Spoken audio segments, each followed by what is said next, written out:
First, you'll need to go to DNA Subway website using the links on Canvas or just by Googling DNA Subway. Once you create an account and log in, you can hit the Create a New Project button located in the upper right-hand corner. This will take you to a screen that looks like this, where you can type in a project title, try to put in something informative, and a more detailed description that will help you refer back later if you create more than one project. Make sure once you add the project title and description, you select the correct sequencing type from the toggles, that's Sanger sequencing, and then click the blue Create Project button. You should see a screen like this. This is your DNA Subway project. The first stop is select, where you'll upload or want to upload samples or files from your computer. We'll be using a practice set of fungal DNA sequences posted in this week's Canvas module using the link that says Practice DNA Sequence Files. If you follow that link, it should open up a Google folder that looks like this, where you can select all of the sequence files by holding down Command or the Shift button to select all of the files, and then right-click to download the files. It'll zip all of them together if you're on a Mac, sometimes on a PC too. Then you can open up that zipped file to wherever it downloaded to, and you should see 4 AB1 files. At this point, you don't have to open those files, you just need to know where they're located. So figure out where they are on your computer so that you can find them when you need to upload them onto DNA Subway. Once you figure out that pathway, you can go back and hit Upload Files to your device, follow the appropriate pathway to find those files that you just downloaded, and select all of them using the Command or the Shift button. Make sure all 8 files are collected, and hit the Open button, and then they should be uploaded to your project. As you can see here, all 8 samples under the Current Files tab. So we'll be using a practice set of fungal DNA sequences for this video's activity, but of course you'll use the same method to upload all of your group samples when you do this in lab in the coming weeks. Make sure that you download all the forward and reverse sequences for each of your samples. So if you have 4 samples in your group, it'll be 8 total files.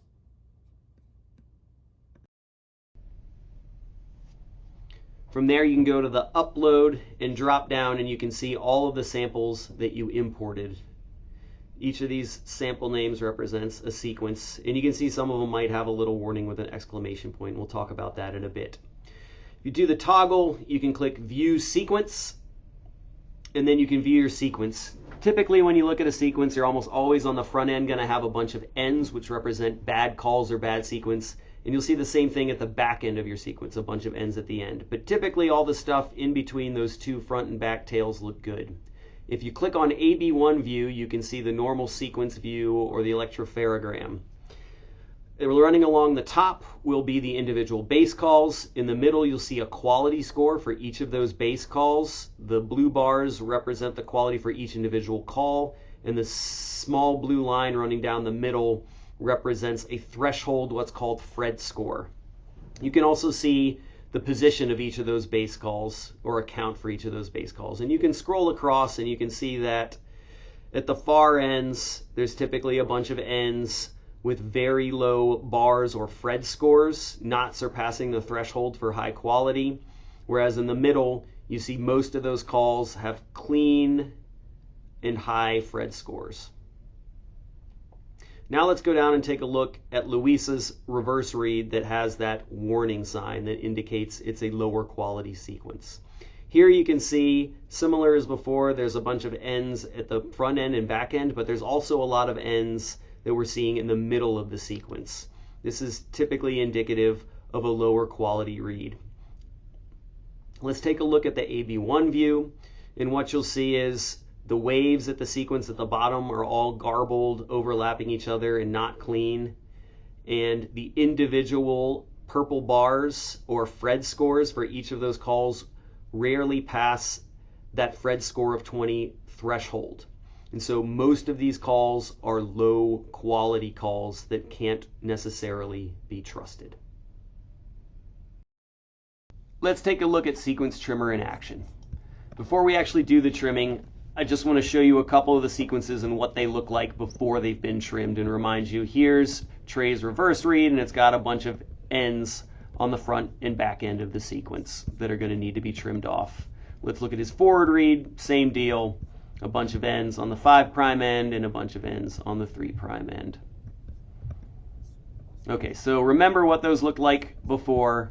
Now let's go to Edit, Trim Sequences. And all you got to do is hit the magic blue button that says Auto Trim All, and it will trim all of your sequences for you. So now it's trimming off those ends on the front and back end of each sequence.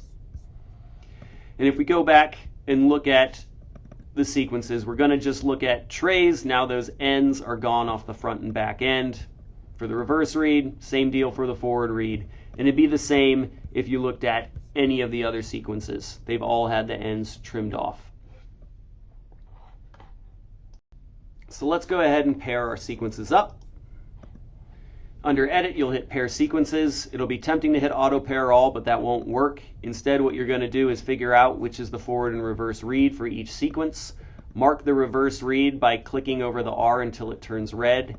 Then select the little toggles or the check marks to the left to pair up the two that you want to pair, and then give them a label. So here for Mike, we're clicking the reverse read, checking those two boxes, putting in Mike as the sample name, and then hitting Save Pair. And you can see that each of these is now getting paired up for the next step. So I'm going to do a very quick demo of how to trim and edit your consensus sequences. But before we do that, I want to remind folks that for the purposes of this course, we typically recommend that you only trim tails of your consensus sequence if greater than 400 base pairs remain after trimming them. If not, you probably shouldn't trim, or at least ask your instructor. So let's take a look at what I mean by that and how to edit your consensus sequences in this video. So here you see Jessica's sequence. You can click on a letter and it will left trim. You can click on a letter in the consensus sequence at the other end and it will right trim.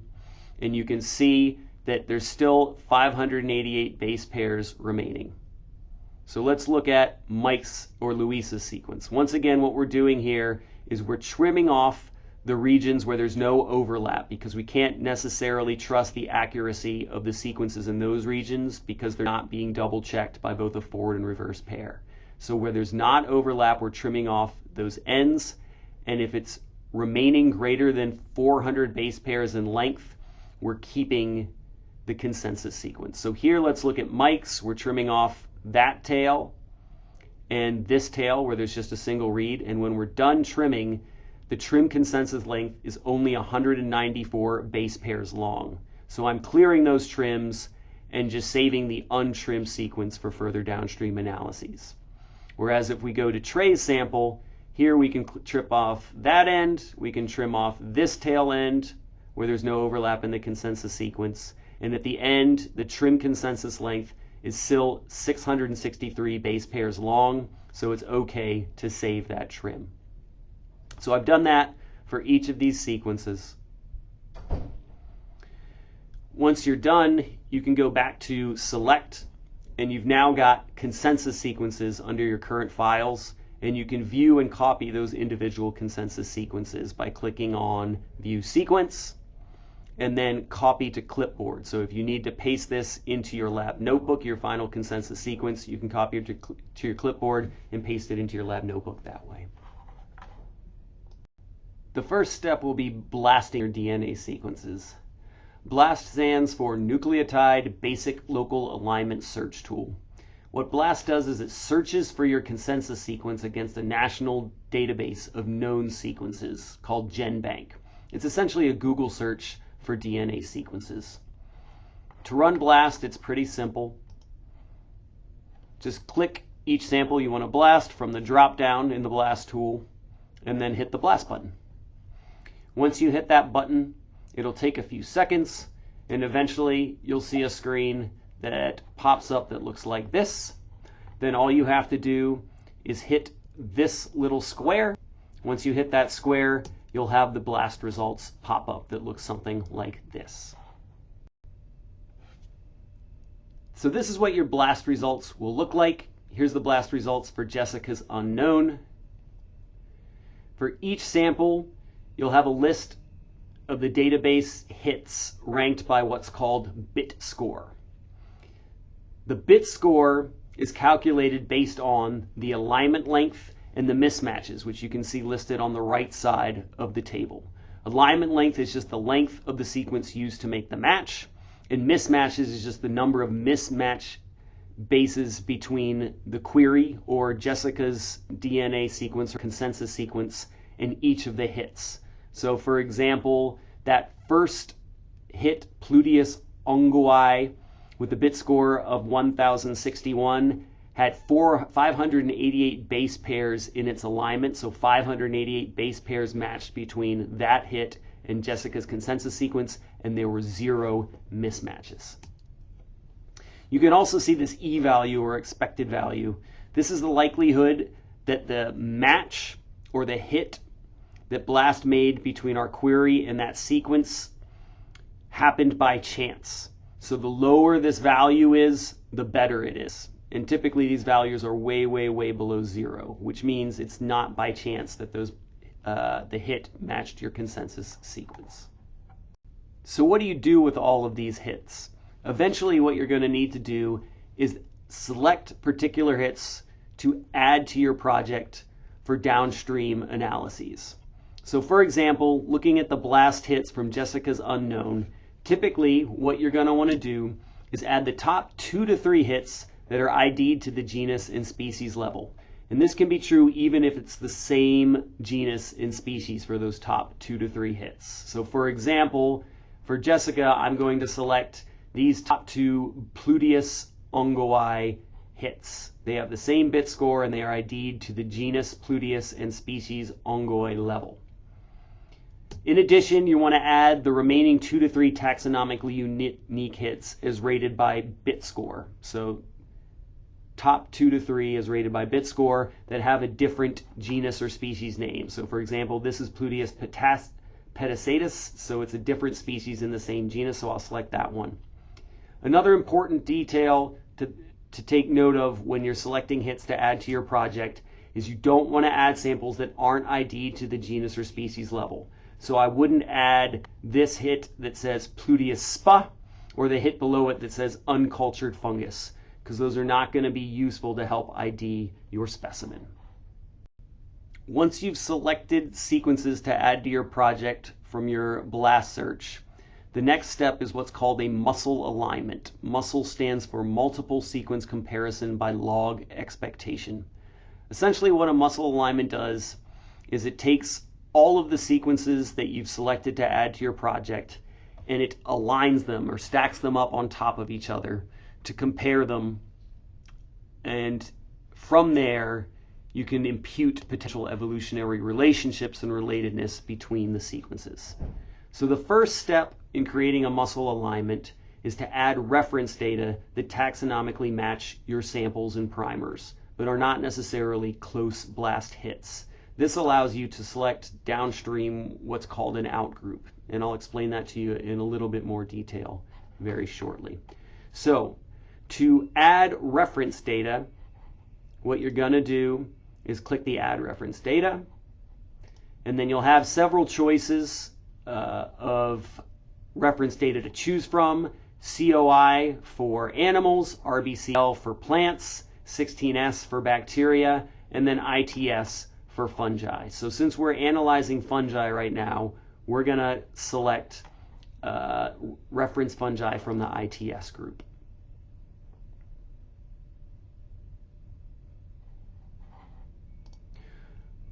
Once you've added your reference data, then you can select sequences to align. And this will essentially be all the BLAST hits that you selected from the previous activity, your samples in an individual outgroup. So this is how you'll do that. So this is going through right now, selecting all of your BLAST hits that you selected from the previous activity. to add to the project. Then your consensus sequences of your unknown samples that you collected, and then an individual outgroup. And in this case, we're just going to select smut fungus, and then hit the muscle button. And it'll take a few minutes to analyze. After about a minute, you'll get an output that looks like this. You're going to want to trim the ends off the alignment. So go ahead and click the auto trim button, and you should get a trimmed muscle alignment that looks similar to this. Here's your trimmed muscle alignment. Each row in this muscle alignment represents the DNA sequence of your samples or an individual hit from your BLAST search. The labels to the left of the alignment identify each sample. The numbers above the alignment at intervals of about 100 represent the base pair position in the sequence. The light gray areas in each column represent base pairs that match in each sequence. The colored areas represent polymorphisms, or locations where the base pairs are different across sequences. Each color is representative of a specific nucleotide. A's are green, T's are red, C's are blues, G's are black. The top row that says sequence conservation represents how often there are differences in the nucleotides at that position across all the samples you're comparing. The more white you see, the more often we see a nucleotide that is different from the most common nucleotide at that position. The second row down that says sequence variation shows you all the different nucleotides that are present at that position in the sequence across all the samples that are being compared. The third row down, labeled consensus, shows you the most common nucleotide at each position in the sequence. For instance, if you align 5 sequences and the nucleotides at position 20 are A, T, A, and G, then the consensus sequence should have an A at position 20 because A is the most common nucleotide at that position.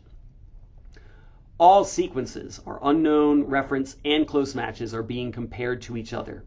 The consensus row doesn't really need to be understood in detail, but it represents the nucleotide that matches in all sequences where a polymorphism or colored line is not shown.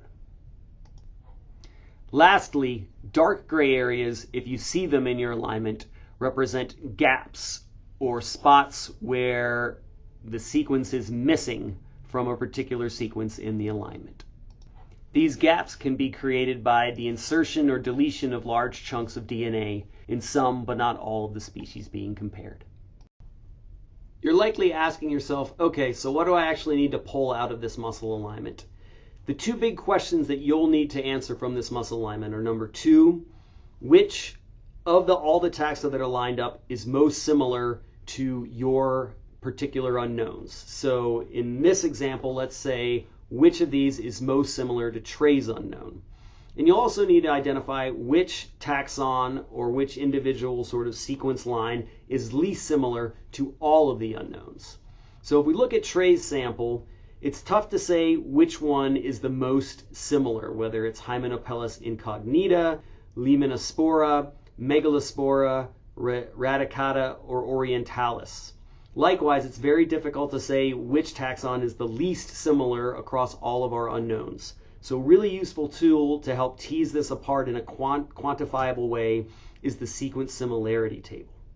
So let's look at that on the next slide.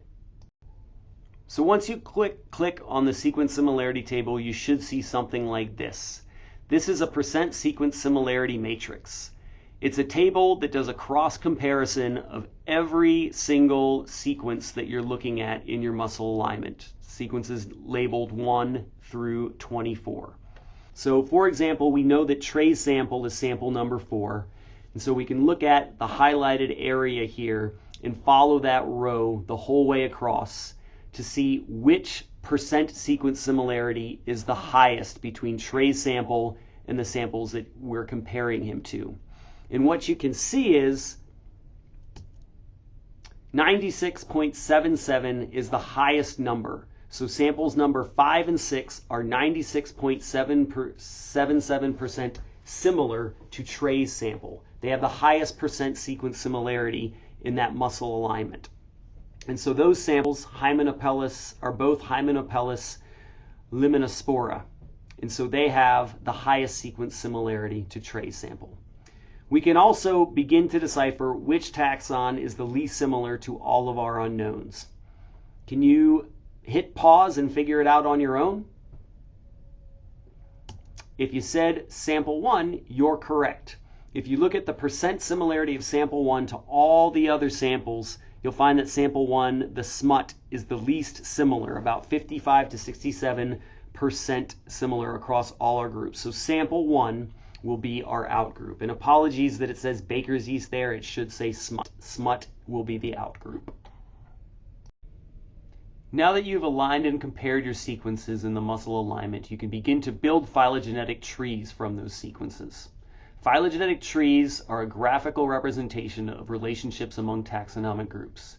DNA Subway uses a tree building algorithm called PHILIP, or phylogenetic inference package, to attempt to reconstruct the order in which sequence mutations accumulated as different lineages diverged from a common ancestor. This software will create neighbor joining, or NJ, and maximum likelihood, or ML trees by analyzing the similarities and differences among the DNA sequences you ask it to compare. These two types of trees are constructed using different methods, with NJ trees tending to be a bit simpler to interpret at the cost of being a little less accurate relative to the ML trees.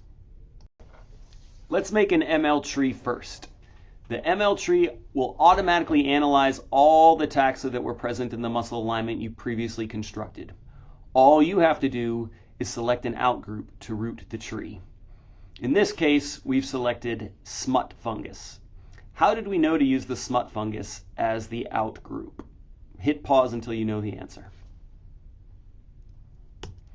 If you said because it was the least similar to all the other taxonomic groups that we looked at in our percent similarity matrix, you are correct. This is the maximum likelihood tree output.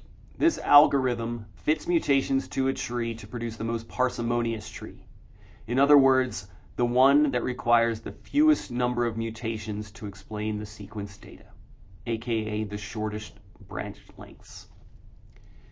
Internal nodes on this tree, represented by the big blue dots, represent a common ancestor shared by taxa on the branch tips.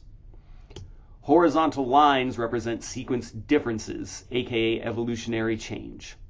The longer the horizontal branch is, the larger the evolutionary distance, aka the less related those taxa are. For example, you can see that Mike's sample has a very short branch off the Pluteus cervinus and Pedicetus clade, and therefore is closely related to those two species. In contrast, the smut fungus down at the bottom, that outgroup has a very long branch, as the outgroup should, demonstrating its distant relation to all the other taxa. Next, let's make an NJ tree. Same as the ML, the software will automatically analyze all the taxa that were present in the muscle alignment you previously constructed. All you have to do is select an outgroup to root the tree and hit select. We'll use the same outgroup as before, as the smut fungus is still the least similar taxon from the percent similarity matrix in the muscle alignment. Your output should look something like this. The neighbor joining algorithm builds a tree from the bottom up by comparing the evolutionary distance between pairs of DNA sequences. Sequences with best matching sequences are linked as neighbors that share common nodes in the tree. Because the branch distances are produced in a pairwise manner, neighbor joining does not optimize branch length and tree parsimony. The numbers you see on the tree typically represent bootstrap values. These values indicate the confidence level in a particular branch of the tree, reflecting how frequently percentage-wise that branch appears in multiple trees generated from resampling your dataset over and over again. Higher bootstrap values suggest a more reliable branch. For example, a bootstrap value of 95 means that 95% of the resampled trees contained that specific branch in that specific location, indicating a high level of confidence in that branch's existence in the quote-unquote true tree, if such a thing exists. A common rule of thumb is that values above 70 or 80% in bootstrap are generally considered well supported, though this can vary depending on the specific study and dataset that you're looking at. Alright, so how do we put all of these pieces together to ID our unknown samples? Let's start with Mike's sample. Here's the photo he took from the sample they used to create his DNA barcode. And let's look at the evidence we have from our DNA barcoding analyses. Number one, we have our best blast hits. According to the percent sequence similarity matrix, Pluteus cervinus and P. petacetus were our two best blast hits. The alignment lengths were 593 base pairs, which beat our 400 base pair cutoff to be labeled as quote-unquote trustworthy. And when we looked at our number of mismatches divided by our alignment length for those blast hits, they were about 13 mismatches for those 593 aligned base pairs, which is about 2% mismatch, which is greater than our 1% cutoff to ID to the species level. When we look at our overall percent sequence similarity, Pluteus cervinus and P. petacetus both had a 97.96% similarity, which is, of course, very good, but also less than our 99% rule of thumb needed to ID to the species level, or typically used to ID to the species level. When we look at the results of our NJ and ML trees, both P. cervinus and petacetus were the closest relatives to Mike's samples. They were equally related in both the NJ tree and ML tree analysis. Furthermore, if you go and Google search images of those two species, cervinus and petacetus, this is what the images look like. And they look very similar to Mike's sample. So it's difficult morphologically speaking without having a sort of more expert level of knowledge. It's difficult to tell which of those two it might be. So that doesn't help us discriminate further. Likewise, if we look at the known geographic ranges of P. cervinus and petacetus, they're both all over the eastern North America, so they're within the range of where we would have found them. So that doesn't help us eliminate which one of these species it might be either. So in summary, our blast, percent similarity, neighbor joining, and ML trees all give sort of similar info in the sense that it's going to be one of those two species, but we can't be sure which. So we can only be sure that Mike's sample is in the Pluteus genus. Photos and geographic ranges also support this idea that it's in the Pluteus genus, and it's likely one of these two species, either cervinus or petacetus, but we can't say which for sure from the data that we have up to this